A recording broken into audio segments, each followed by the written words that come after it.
شوہر اگر پاگل ہو جائے اور اسی حالت میں بیگم اس سے خلا لے لے اور اس کا شوہر سے گھر والے دستخط کروا لے تو کیا طلاق ہو سکتی ہے؟ دیکھو شوہر اگر واقعی پاگل ہو گیا ہے، ویسے تو سب کے شوہر پاگل ہی ہوتے ہیں آج کل، جو خواتین سے ہم نے تو فی الحال یہی سنا ہے، لیکن اگر سچی مچی میں پاگل ہو گیا ہے تو اگر وہ طلاق دے گا تو طلاق نہیں ہوگی، طلاق نامے پہ دستخط کرے گا تو بھی طلاق نہیں ہوگی۔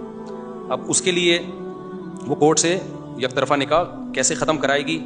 تو اس میں جنرلی اصول بیان کرنا نامناسب ہے، خطرے سے خالی ہے، خالی نہیں ہے، کیونکہ کچھ پاگل نہیں بھی ہوں گے تو عورتیں ان کو پاگل قرار دے کے بھی، تو اگر کسی عورت کے ساتھ ایسا ہوا ہے تو وہ مدرسے میں استفتاء جمع کرائے، تو مفتیان کرام اس سے تفتیش کریں گے کس نوعیت کا پاگل ہے، اتنا ہی پاگل تو نہیں ہے جتنا وہ مفتی صاحب خود بھی گھر میں پاگل مشہور ہیں، تو وہ اس کی اسپیسیفک صورت کو دیکھیں گے، پھر اس کو صحیح طریقہ بھی بتائیں گے۔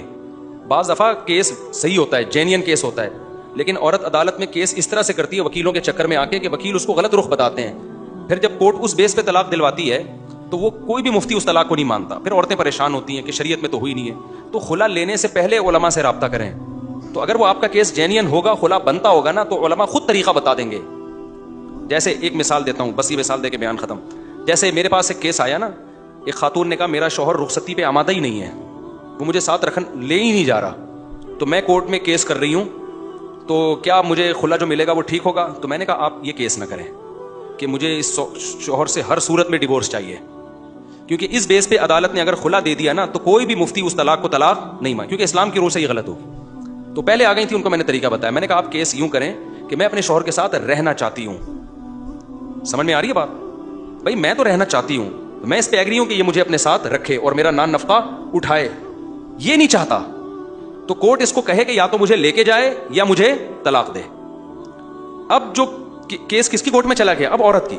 پہلے جو کنڈیشن بن رہی تھی وہ یہ تھی کہ میں نہیں رہنا چاہتی، ایسا نہیں ہوتا بھائی، آپ کیوں نہیں، جب آپ کا نکاح ہوا تو آپ کو تو رہنا پڑے گا اس کے ساتھ، شادی نہ کرتی نا آپ، تو آپ نے کیس یہ کرنا ہے میں رہنا چاہتی ہوں۔ اس کی دلیل یہ ہے کہ شوہر کو آج کورٹ بولے، نوٹس بھیجے کہ بھائی تمہاری بیوی تمہارے ساتھ رہنا چاہتی ہے، اس کو رکھو، اگر نہیں رکھتے تو پھر طلاق دو، وہ بھی نہیں دیتے تو پھر کورٹ نکاح کو ختم کرے گی۔ تو میں نے اس کو طریقہ بتایا، اس طریقے سے اس نے کورٹ سے خلا لیا۔ سارے مفتیوں نے کہا یہ خلا کیا ہے؟ ٹھیک ہے، کیونکہ ہر دھرم بدتمیز آدمی ہے بھائی، تو وہ تو کہہ رہی ہے رہنا چاہتی ہوں، تو بدتمیزی کر رہا ہے۔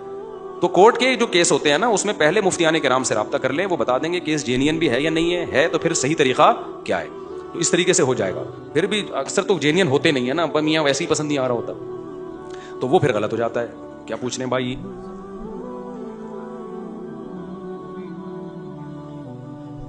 نہیں، یہ بات غلط ہے، حضرت علی کے رضی اللہ تعالیٰ عنہ ہم خاک کے برابر بھی نہیں ہے اہل بیت کی، لیکن ان کی ولادت کعبہ میں نہیں ہوئی ہے، اس میں کوئی دلیل نہیں ہے۔ میں نے کہا تھا 2 واقعات سناؤں گا، بہت ٹائم ہو گیا، اب میں اتوار کے بیان میں سناؤں گا۔